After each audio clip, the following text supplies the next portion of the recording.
To the uninitiated, this may look like just another muddy field, but there's actually so much more happening here. This is the scene of a classic car show that has been a staple on the Marx on Motoring calendar for the past 4 years now. It is the Walton Car Show, which is put on by the Working for Walton group. They really have got this one down to a fine art now. They work tirelessly every year to put on this fantastic show, which draws in easily a few hundred cars every year, and there is also judging and prizes for best in class. I've picked out a selection of vehicles to look at, so sit back and relax and we'll get a bit more in depth with some of these vehicles.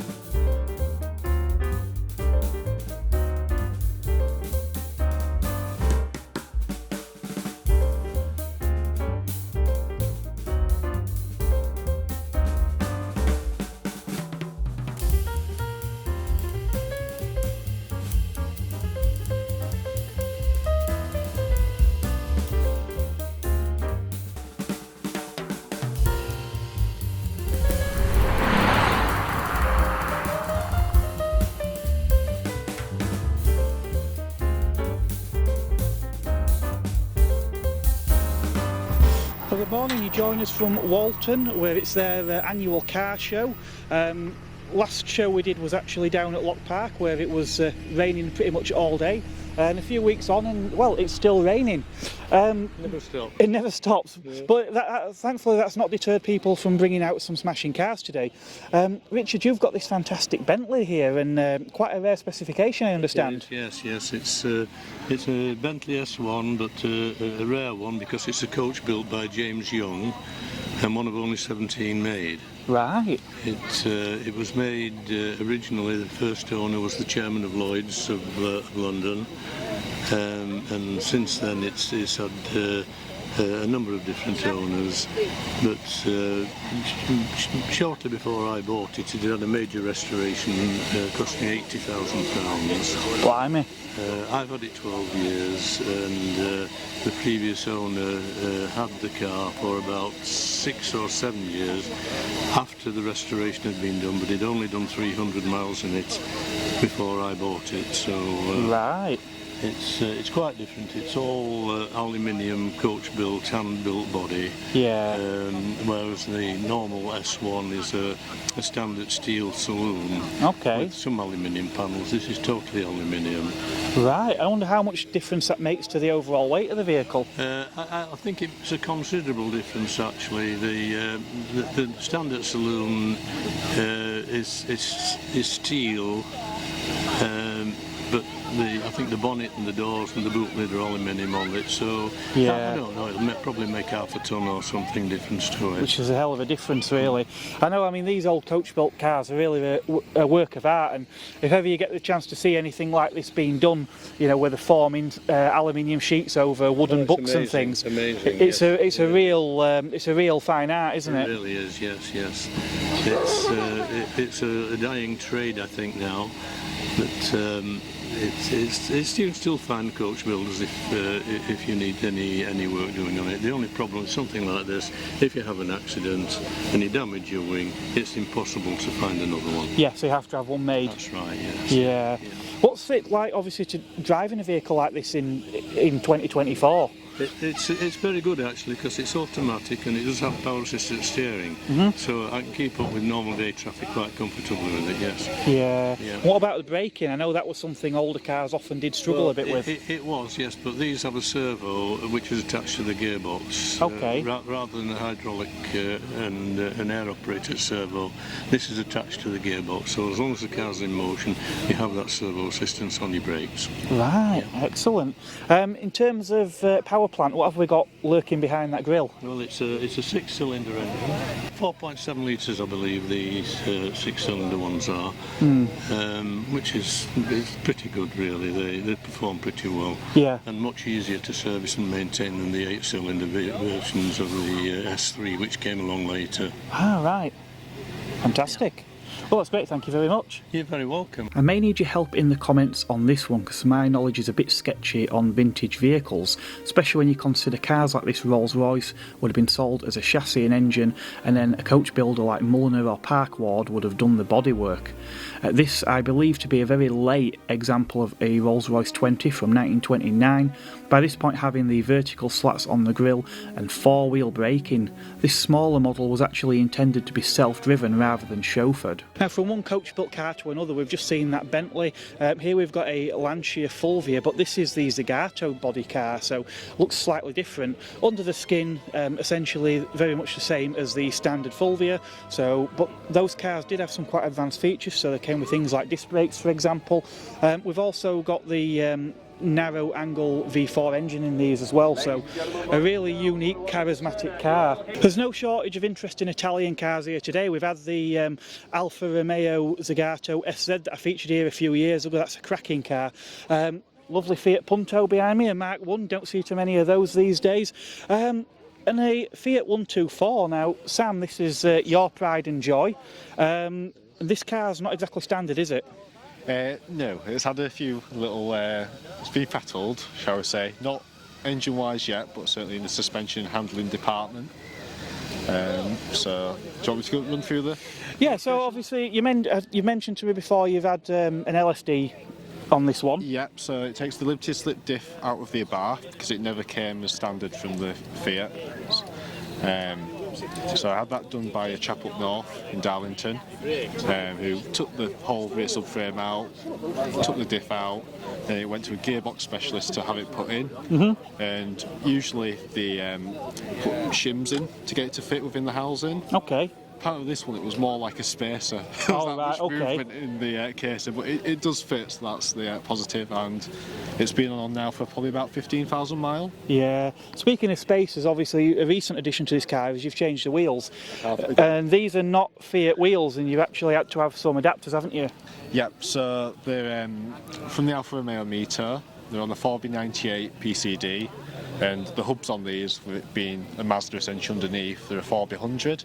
So I've had to have 4 PCD adapters made up by H&R in Germany. It was only a 4-week lead-in. Oh, right, okay. So, yeah. And obviously these are more or less show wheels, aren't they? I've got other sets of wheels. Yes. I know you've done some other suspension mods you mentioned, because this car actually does get used on track, doesn't it? It does, yeah. So when it's on track, it runs... we get this wrong, people are going to hate me. I think it's Buddy Club Racing P1 wheels. So they're really lightweight, 17-inch wheel, and with the lowering springs and the sway bars, it really handles well on track. Yeah, excellent. Sam's actually promised me this car for a review as well, so at some point I'm going to take this car out, and you mentioned you're going to put the standard wheels back on there for me. Yeah, it'll probably be the track wheels at the moment, because they've got a summer tyre on still. Okay. The stock ones are now used in winter. Okay, probably. Yeah.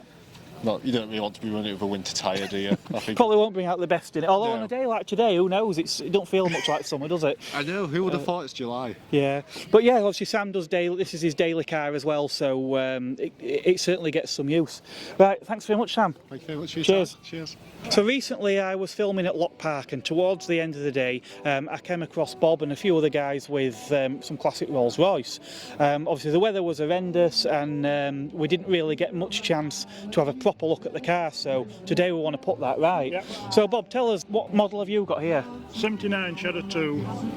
I've had it 29 years. Right. Been to Ireland a couple of times, down south, quite good few rallies. Right. Since COVID, just been staying local, but yeah, it's still going strong, still doing. But I used to be a Rolls-Royce technician anyway, so that helps me along. But yeah, it's been all right.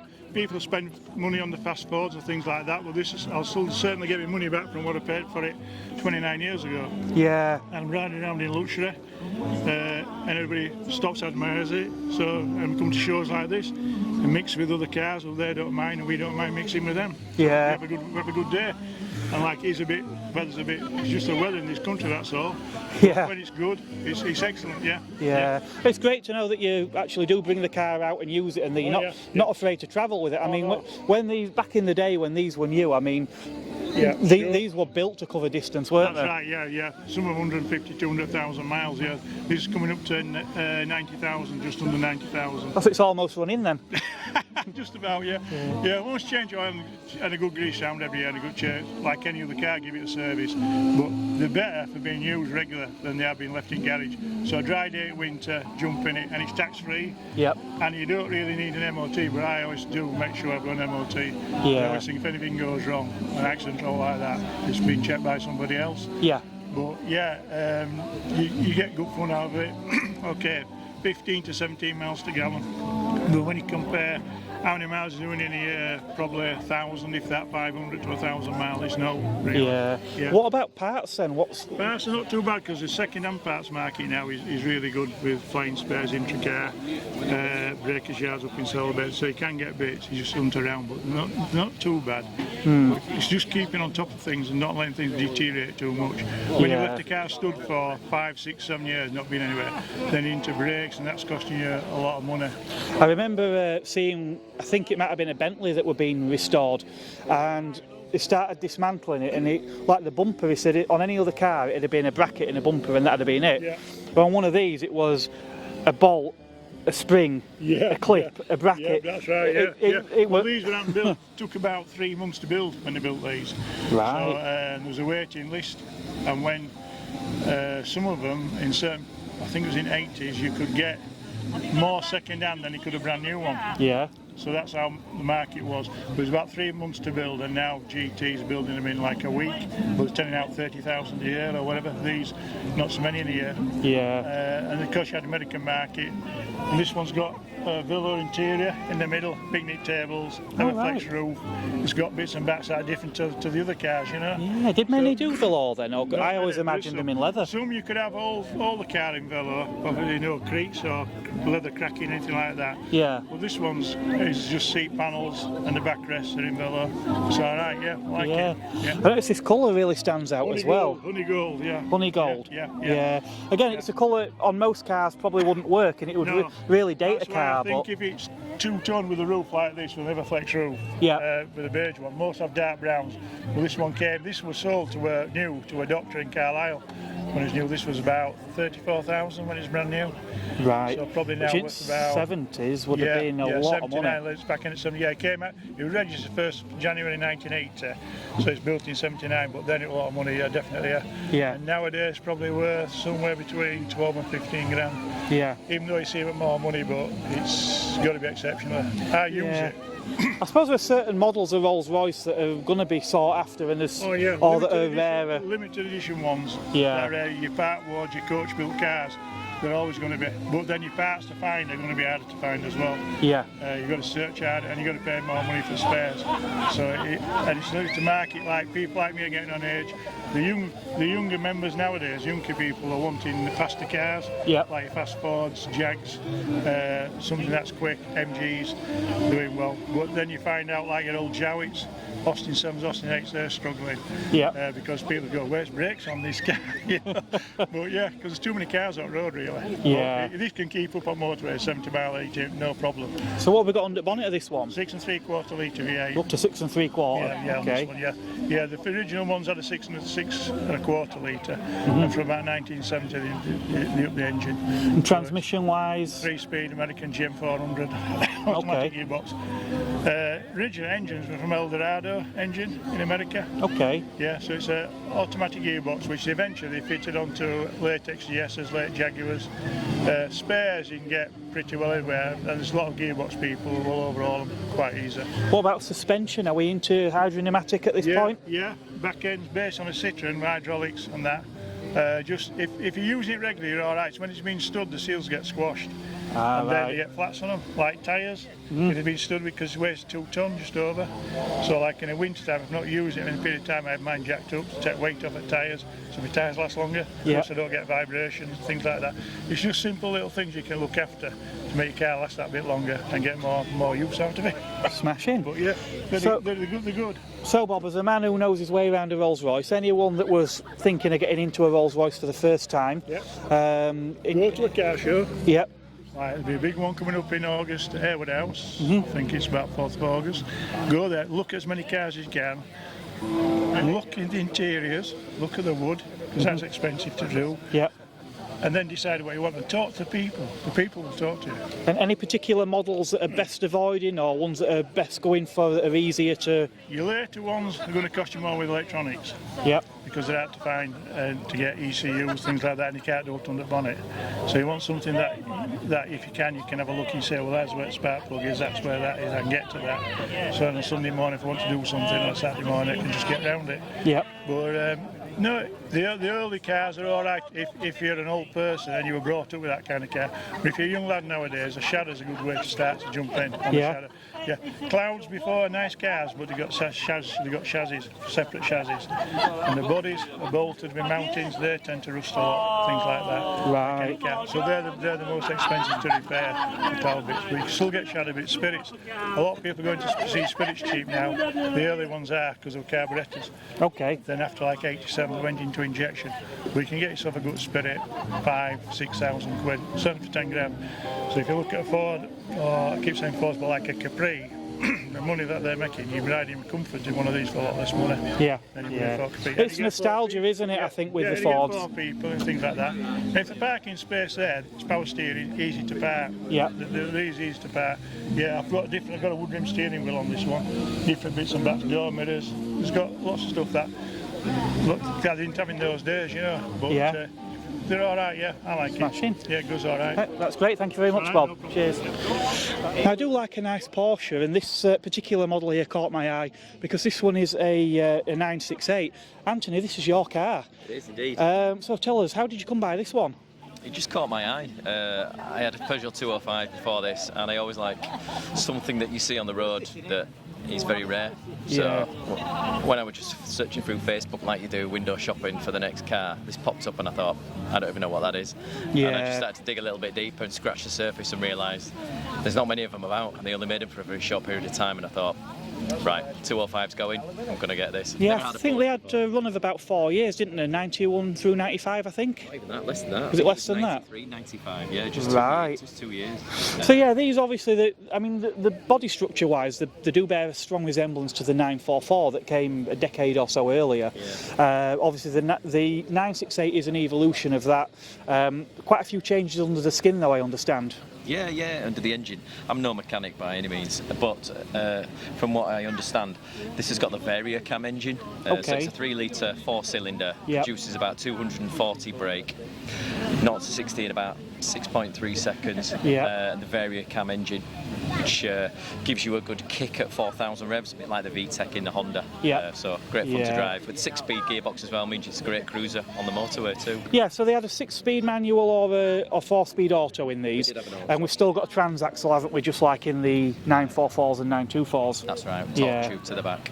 So perfectly balanced. Oh, beautiful. Yeah. Yeah. So obviously the way you spot one of these, obviously, so these headlamps are different to on a 944. In fact, they look very reminiscent of the 928, don't they? Yeah. I've looked at it and I think it's got the best bits of the 928 and the best bits of the 944 put together. The rear end is beautiful. I think that's really sold it to me, the car. And it's these round headlights that just really caught my eye. I love a 928, but they're getting a bit old and I think they're a bit expensive to maintain. So Yeah, they're a lot of car, aren't they? I mean, they're a huge big V8 in those, aren't they?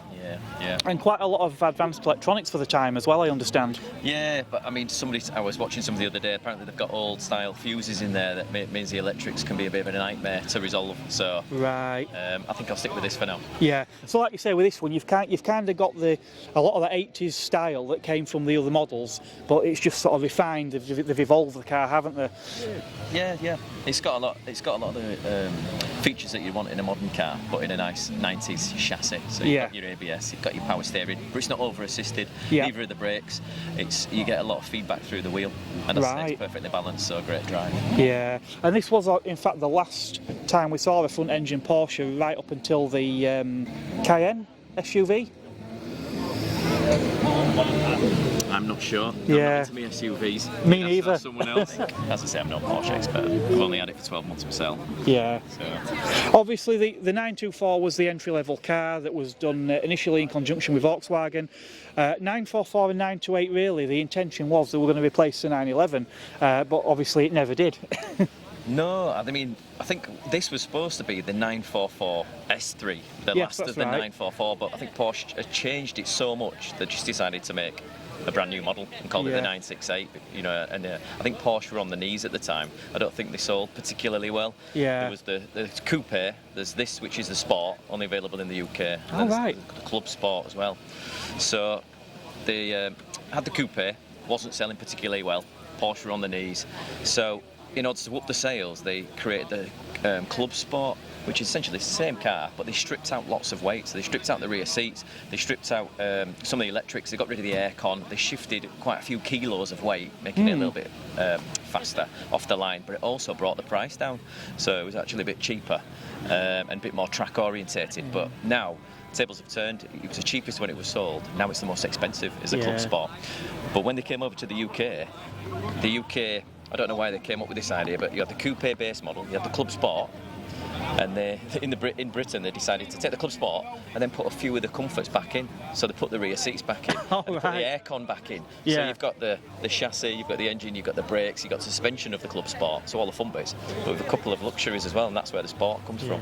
It's good to hear actually back in the day that they made the car cheaper, because these days what they tend to do is take everything out and then charge you a premium for it, don't they? Yeah. So it was stripped out, it was cheaper.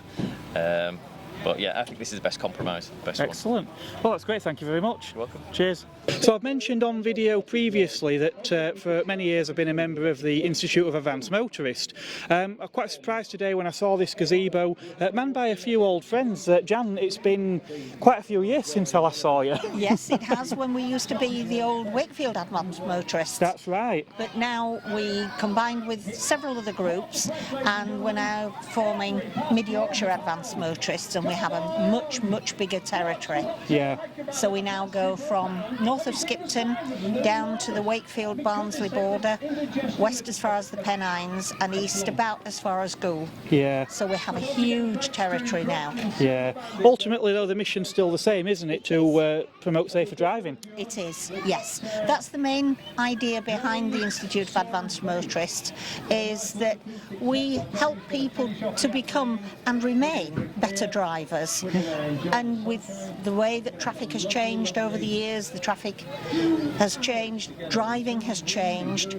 It's making people stay aware of those changes and how they need to change to go with it. Yeah. Whether they're young drivers, if they've just passed the test, about a year to 18 months after they've passed their PVLA test, then that's a good time to look at the Institute of Advanced Motorists, and even through to people who have retired, they're looking at it too to say, I need to keep up with the driving and the way things have changed. Yeah, absolutely. I mean, I say a lot of people, they take their L test, don't they? And they never do any formal training again, and certainly a lot changes over the years, doesn't it?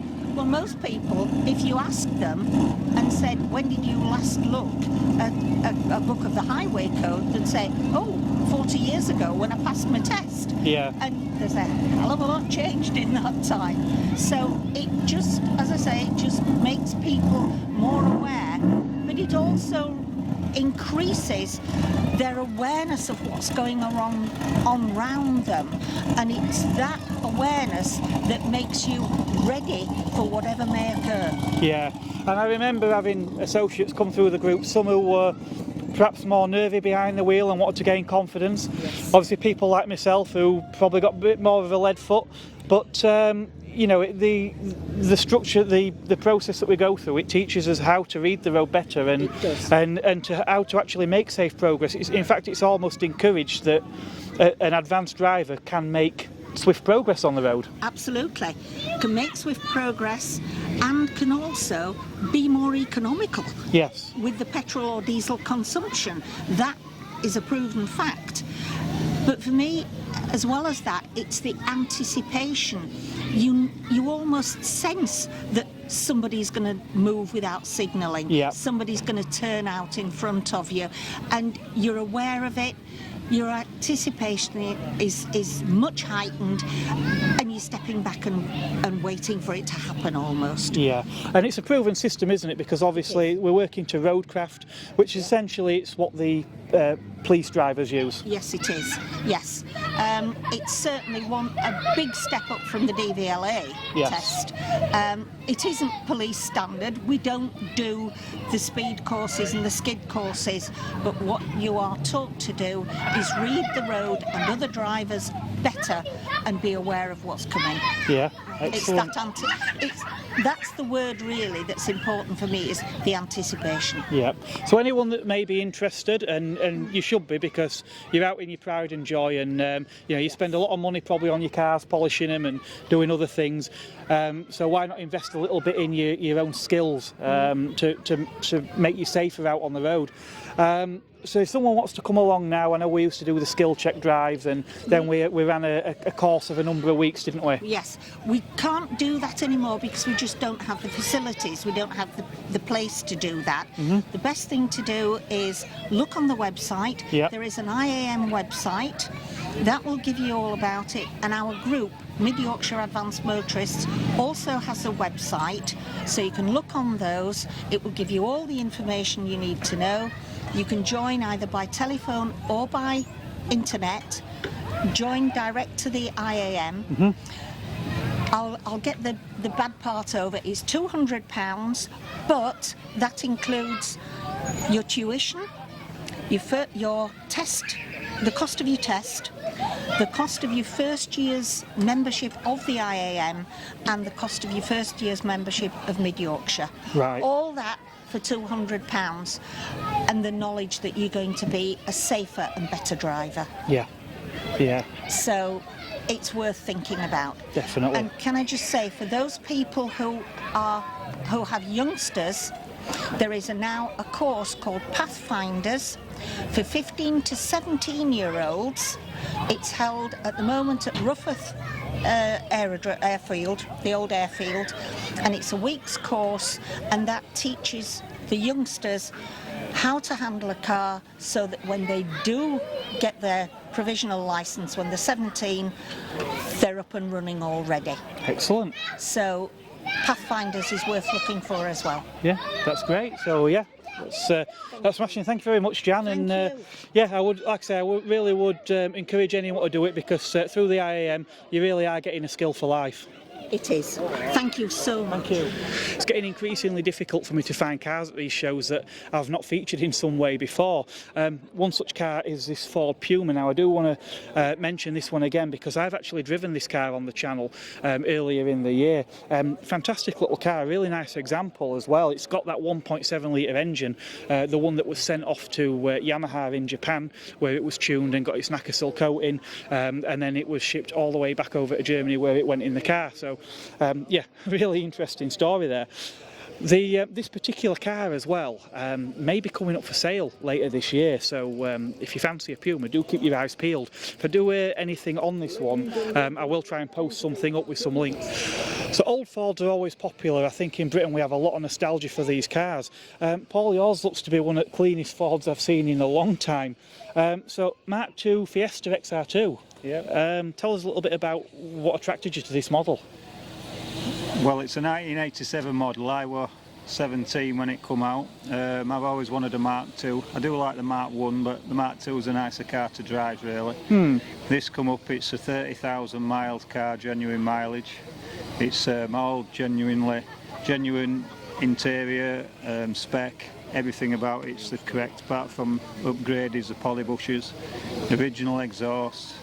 Everything else is original to it. Yeah. It belonged to a police interceptor actually, and he decided that he was selling it, and I found it, and then I've taken it to the next level, as in detailing it and getting it how I wanted it. Yeah. And it's a popular car, and people spark off a memory when they see it, and I hear a lot of stories about when they owned a Fiesta or an XR2, and that's what I like to hear actually. Yeah, obviously you've mentioned things like the poly bushing. How do you find this car drives sort of in 2024 compared to other vehicles? I know a lot of people get the nostalgia, and then when they drive the cars, they don't always live up to the memory. How do you find it? That's one of the reasons I wanted to go from the Mark 1 XR2, because the Mark 2 XR2 with a 5-speed, the polybushes on it, it drives pretty much like a modern car in a lot of ways. You don't have the heartache of crashing and banging and all that. So it's a nice car to drive, and we're having the 5-speed box. You know, the motorway, it cruises nicely at 70. So yeah, there's no headache with it really. Obviously I own the Mini next to it, and that's a different thing altogether. You've got to be in the mood to drive the Mini. Yeah. In the XR2 you can literally jump in it. It starts first, crack at key. So yeah, it's a lovely thing. It's a lovely thing to drive. Obviously it's got no power steering, so when it comes to parking them, it can be a bit of a struggle, but you get used to that. Yeah, because obviously the XR2s are on the wider wheels as well, although by today's standards they're not particularly large, are they? No, there's got obviously your 185 tyres on, so yeah, they're not a big wheel compared to... Are they 13-inch? The 13-inch, pepper pots. Whereas I've got a modern Mini and that's got 19-inch rims, you know. So obviously you look at him next to a modern car, it looks quite dainty, but yeah, it's quite a nice car to drive, and you know you don't feel like you're driving an old car, even though it's 37 years old now. Yeah. And power-wise, obviously these were the 1.6. Yeah, 1.6 CVH engine. It's got 105 brake horsepower, but it's not a quick car in today's world. You can still have fun in it, and I still have fun in it. I don't just ponder about, I drive it like an XR2 wanted to be driven. Yeah. But if you compare it to modern cars, it's a slow car really. But yeah, and I was thinking I had a Mark II Renault 5 of a similar era to this as a first car, and that was the 1100 engine. And obviously you were talking like 40 odd horsepower. Well, you tell a young person a small car's got 40 odd horsepower now, and it sounds almost laughable. Obviously this, in its day, would have been considered quite powerful, but today it's still got enough to sort of keep, like you say, it can keep up with traffic with ease, can't it? Yeah, if you were in a 1.1 Fiesta Popular, I think you'd be struggling, but like you say, you can drive it and it's not struggling on hills. It keeps up with modern traffic. It doesn't struggle at all. It's just if you're wanting to put your foot down, in modern cars it's immediate, whereas you know there's no turbo, there's nothing like that. It's probably not as fast as what you think it was back then, but you're comparing it to modern cars and you can't do. And it's still a lot of fun. If you're in the B roads, like I say, I don't drive it and ponder it like an 85-year-old. No. I'll drive it like I've stolen it sometimes. Yeah, and obviously the cars don't weigh a great deal, certainly compared to the modern equivalent, and obviously the footprint on the road's a lot smaller as well, so you can really use all that space on the road, can't you? Yeah, well that's the end of the day, that's how it was designed. It weighs about 850 kilos, so the power to ton rate, you know, it's there, but but it's not just about the power. I like how it looks, I like how it's all standard. People love to see it because it's standard. It's never been messed with. I mean, the pepper pots were always a popular. I mean, people used to stick the pepper pots on the standard Fiestas, didn't they? It was always a popular wheel. I do have a set of RS7 alloy spokes which you could have on this car, and I've put on the car. And the ridicule I've got from it is saying, well, you should have your pepper pots on. And yet actually the RS7 spokes were an optional extra, but everybody sees them to have the pepper pots on, or they did have a basic one which had the wheel trims on an XR2 with the non-sunroof model. Right. And the no tinted glass. That were the cheapest XR2 you could buy at the time. Yeah. Until 1987, late 87, they become standard. Did the pepper pots, but before that they were an optional extra. I mean, to think like tinted glass, in this day and age, you just don't think about things like that. But to think that a car that was near enough sort of the top of that model range and didn't come standard with tinted glass. Yeah, well, it was like £6,000 brand new there were. Yeah. It says it on the spreadsheet, the sheet there that I've got in the windscreen, and so yeah, when you then got to add up whether you're going to pay extra for the wheels, extra for the tinted glass, extra for the sunroof. Yeah. People, sometimes didn't do that. Whereas, like you say, nowadays you'd think most of the stuff comes standard. So yeah, it's a lovely car, and I'm never going to sell it. I've had it nearly 6 years, I think now. So yeah, it gets wrapped up in cotton wool when it's in winter. It never comes out in winter. Yeah. But it does get used. It never gets trailered. It gets driven. It's not a great day today weather-wise, but it's still out. I'll spend a while cleaning it then.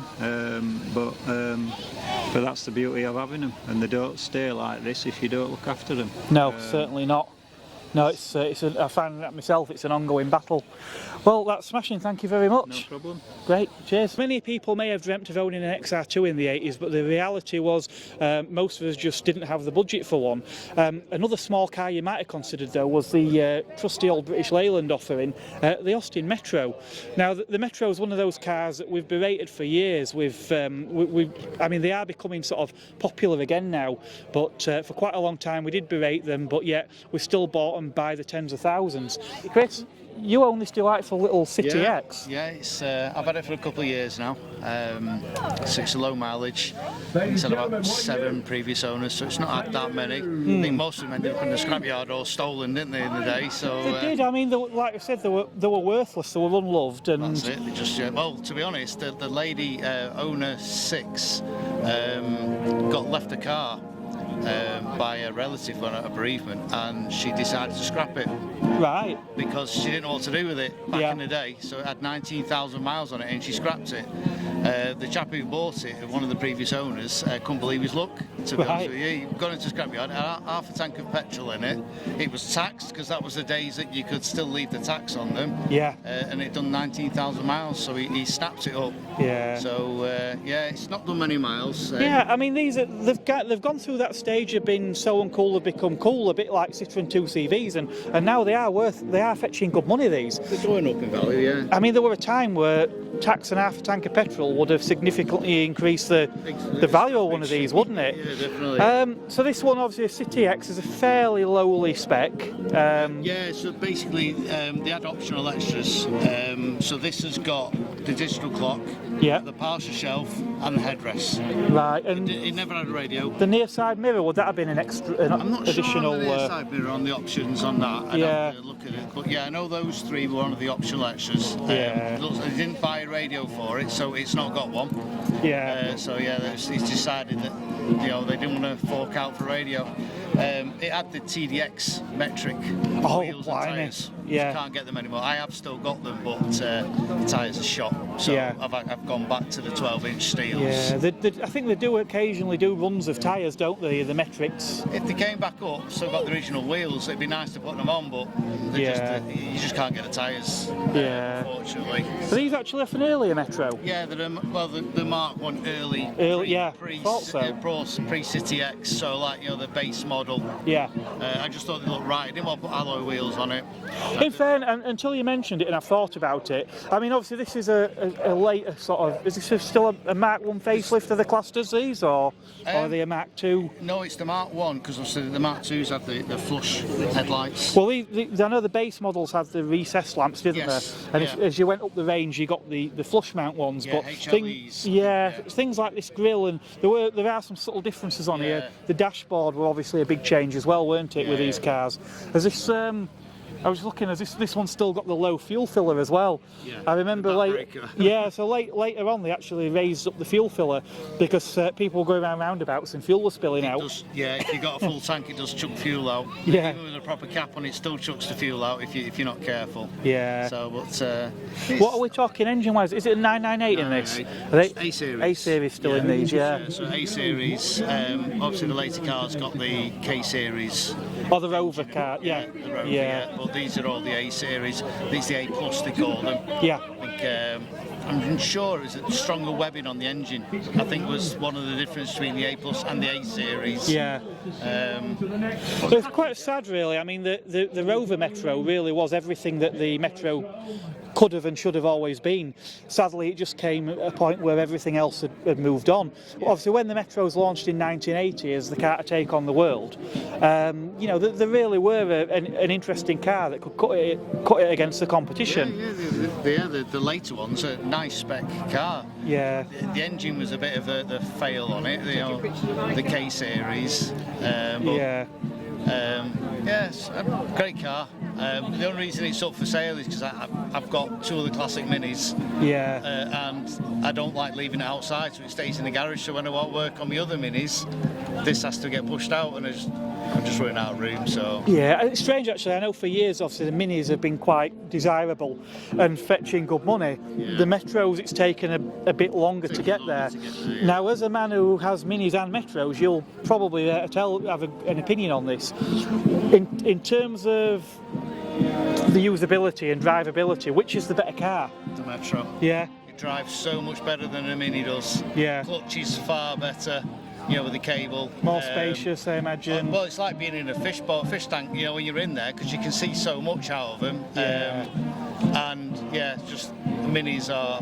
To work on, there's a bit more room under the bonnet as well. Room under the bonnet, yeah. No scars on the hands from working on classic Minis in my day, yeah, so... Yeah. That's the thing, isn't it? The Metro really did answer a lot of the issues of the Mini.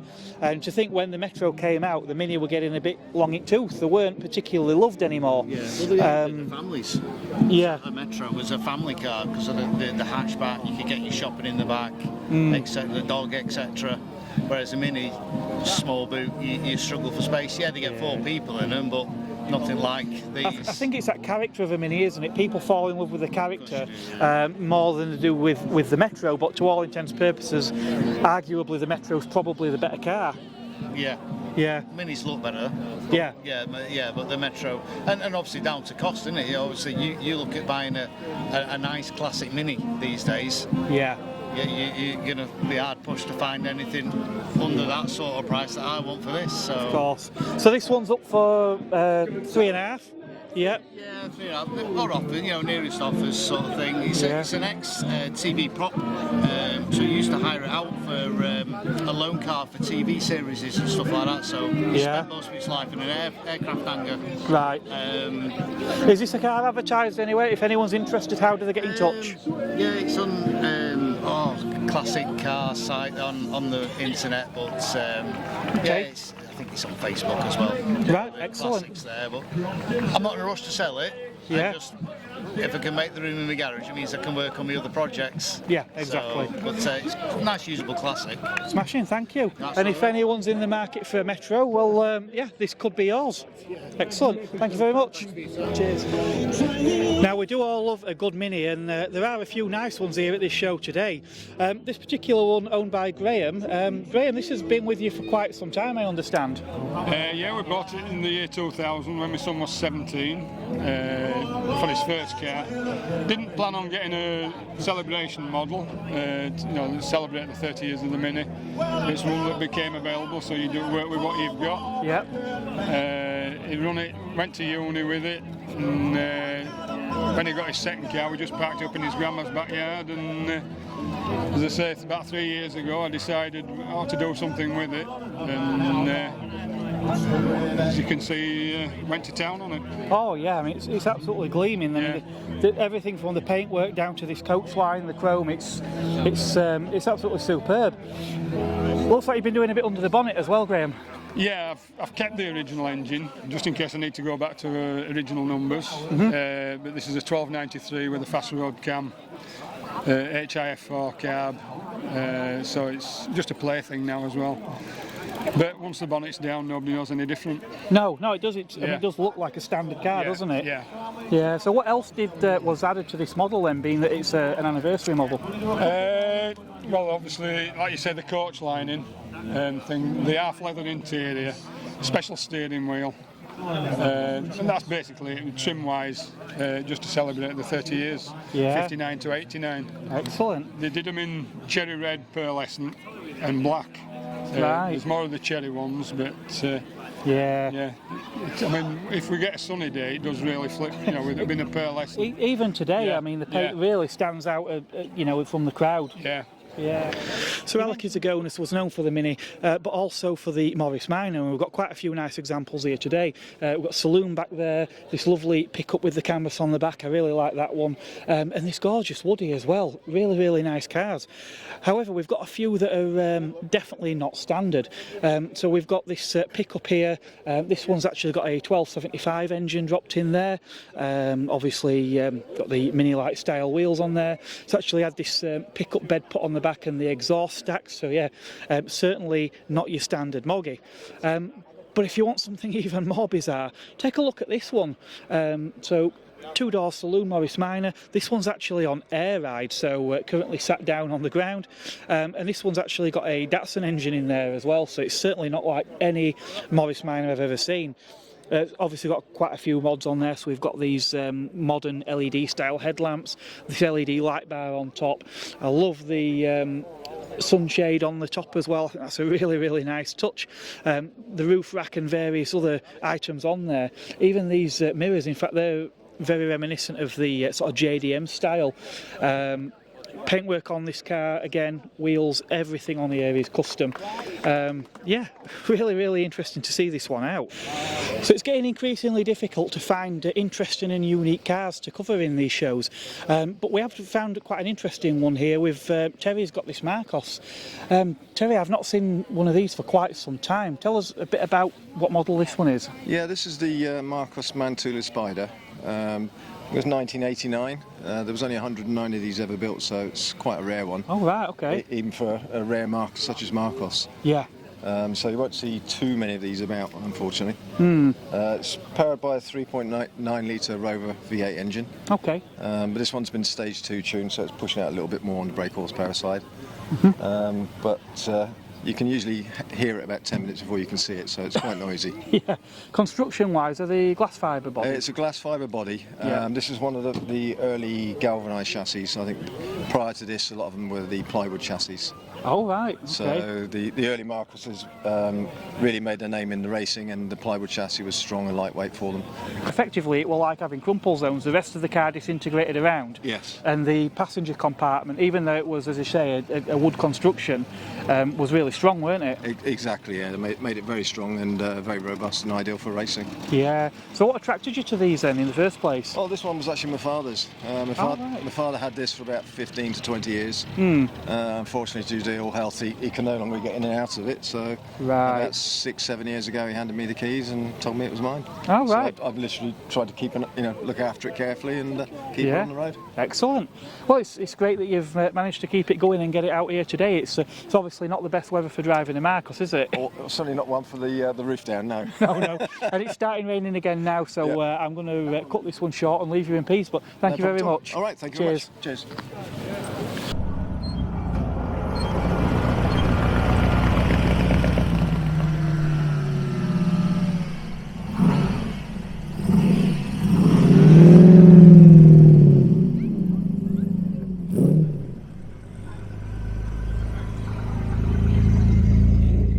We've had an impressive turnout of American cars at this show as well. In fact, we often do here at Walton. Love that yellow taxi, or perhaps a Trans Am maybe is more my sort of thing. Now, I have recently rolled out channel memberships. In fact, I'm talking as recent as over the last few days. First channel members are Dino Dad and Scottish Car Enthusiast and Trained TV, so thank you guys, very much appreciated. They are both currently enjoying the first video that I've put out to channel members, which just so happens is a review on a 7th generation Chevrolet Corvette. And what makes a Corvette even better? Well, stick some aeroplanes and an airfield in there for good measure. So by all means, do consider channel memberships. It's about the cost of a drink these days.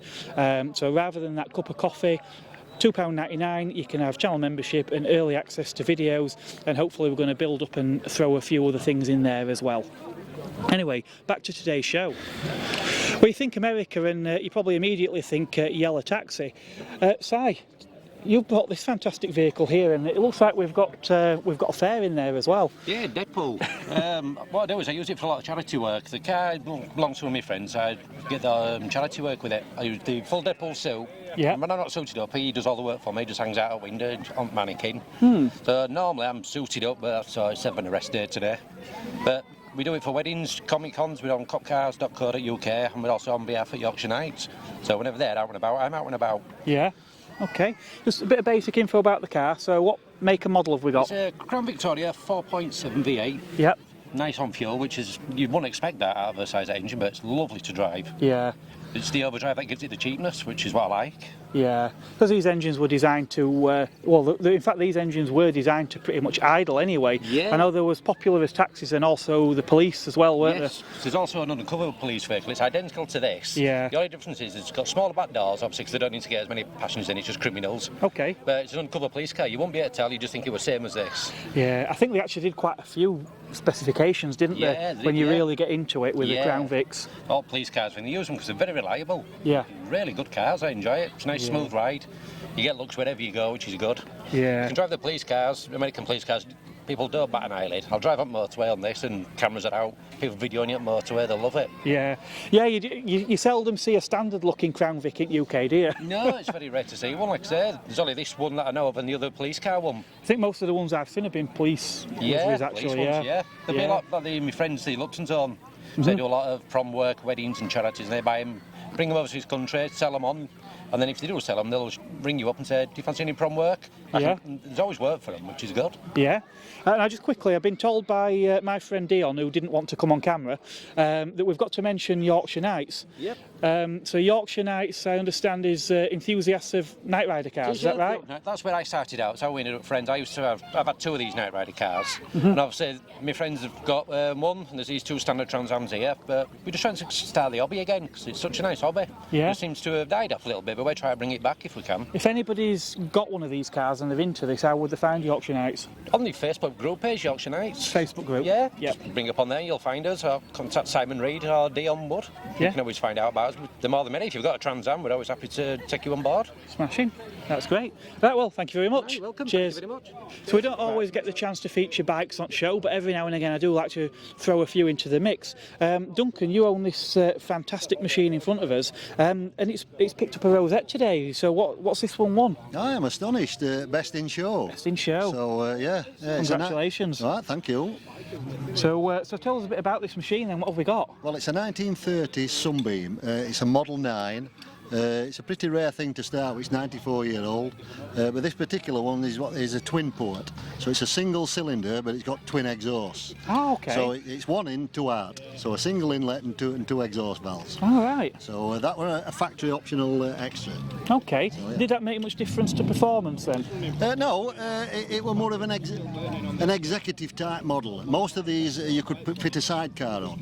So Okay. the vast majority only had a single port, because obviously it had to accommodate a sidecar, which you didn't need it, but you had to have a different barrel, a different head. If you look on it here, that's the twin port there. A single is obviously that blanked off and a different head put on. So a factory option. Yeah, so a single cylinder, what capacity have we got? 500cc this. 500, okay. Yes, Model 9, 1930. Yeah. It weren't so long after that since the company went bust. It only lasted 4 or 5 years, because 1930 we were in depression then, like. Yeah. And these were hand-built motorcycles. They were an executive and expensive at the time. I'm thinking at 1930s, this probably would have been one of the quickest things on the road, would it? They're not really built for speed. This is more of a gentleman's motorcycle. Okay. So these are for the senior gentleman. Yeah. I don't know whether I qualify for one of them now. Well, I'm going to say, I think we were a few decades before the Ton Up Club, weren't we, with these? Ah, that's right. Yeah. But no, I mean, it looks, obviously there's some giveaways, like the style of this saddle and everything, which does maybe show its age a bit, but I mean, you wouldn't put it at 90-odd year old in a million years, would you? No, not really. They were very, it was a quality company, very similar to Brough Superior and Vincent's later on. You know, there was a lot of thought in design and a lot of thought in manufacturing, and that's what made them worth what they were worth at the time. I mean, this was well over £100 to buy in 1930s. I mean, most people were on, I don't know, half a crown a week kind of thing, so it was an astonishing amount of Well, money. I'm thinking, what would a car have cost you in that? Well, very few people could afford a car, had the licence. Even into 1960s, most people had a motorcycle and sidecar, because they couldn't have a combination. They couldn't have a car licence or like buying a car. Well, even in the 70s, people were still riding bikes because it was cheaper than a car, weren't it? Yeah. So, but it's a good example of a pre-war pre-war motorcycle. Yeah. And were these generally bought by private buyers, or were they used as for military or anything like that? No, not really. Mostly private. But the Sunbeam did a big range of bikes. This is a 500. They did do a 600 version of this, Model 9, and then they did like smaller versions, 350s, 250s, that sort of thing. Yeah. But not really a military. That were more for BSA. Matchless did quite a few military bikes, and you know, Triumphs and that. And it was that really saved them manufacturers. Yeah. Matchless, Triumph and BSA, because they obviously wore them, you know, 9 years after this type of thing. And it's that saved them. A lot of these Bruffs they went bust. Sunbeam went bust. Quite a few companies did. Yeah. Because it were all for manufacturing for war effort. Yeah, of course.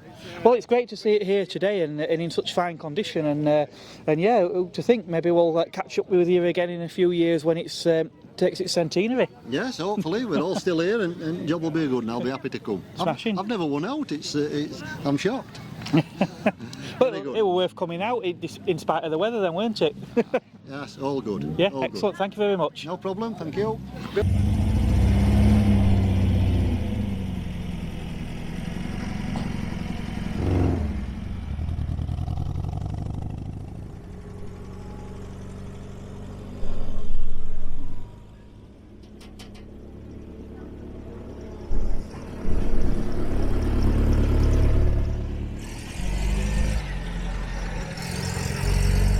Time for one last one, and they don't come rarer than this.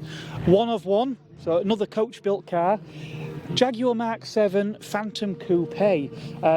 You probably not much still recognisable from the original car on here. This one I believe runs a 4.2 litre V8 supercharged. There are certain things in there that I think are from an S-type Jaguar, but it's certainly a good fusing of new and old. I don't think we can end on much more of a high than this classic coach built Jaguar. It really is a phenomenal sight. People are starting to leave now, we're getting a bit late in day, and there is a small matter of a little football final that's playing tonight, so I imagine a few people are wanting to get off home for that one. I will be at Festival of the Unexceptional in a couple of weeks' time. That event will probably have well over 1,000 cars and draws people from all around Europe. I can pretty much guarantee that you will not be seeing anything like this there. What you will probably see though is things like that Vauxhall Cavalier that your dad used to own, or the Escort that your next door neighbour had, that sort of thing. So it's always a great event anyway. I'm also filming a few more car reviews, so again, do watch out for some of those coming along in the near future. I've already booked a few and I'm hoping to really ramp up on those in the coming months. As always, if you've enjoyed the video, please do give us a thumbs up, let YouTube know that you've enjoyed what you've been watching. I do also enjoy reading all of your comments, and if you haven't subscribed already, please do consider doing so. Subscription costs you absolutely nothing, and if you hit the bell notification you will be alerted every time a new video comes available to watch. Channel memberships, if you're really enjoying what you're seeing here and you want more, you want some exclusive videos and some early access to some car reviews, then channel memberships are probably for you. For the cost of a cup of coffee, £2.99 per month, you will be part of an exclusive club in Marcon Motoring. Anyway, I have really enjoyed this show today, but it's time I'll cracking on, so I will catch you on the next video, and thanks very much for watching. Just bye from me.